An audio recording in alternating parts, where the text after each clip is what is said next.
Stop scrolling. You see these Roblox rant videos getting millions of views and think they're hard to make? They aren't. I'm going to show you how to make one in under 5 minutes using only your phone. Let's go. First, you need a script. You can write your own or have an AI generate a heated 2026 Roblox topic for you. Once you have it, go to CapCut, hit text, and paste it in. Use the text-to-speech tool. Pro tip, use the Jessie or energetic voice. It's the classic rant vibe. Now for the background.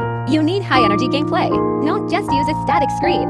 Most people use parkour or obby footage because it keeps people watching. If you don't have your own, search for no copyright Roblox gameplay on YouTube and download a 4K clip. This is the most important part, the pacing. Go to auto captions and select a bold, bouncy font. Then use batch. Edit to split the sentences so only 3 to 5 words appear on screen at a time. If the script says something crazy, add a camera shake effect or a zoom in to emphasize the point. Add a vine boom or a swish sound every time the text changes. It keeps the viewer's brain engaged. Finally, add a slightly sped up funk or lo-fi track in the background at 10% volume. Export in 1080p 60fps and you're ready to go viral. Stop overthinking and just post it. If this helped, drop a follow for more creator tips. I'm out.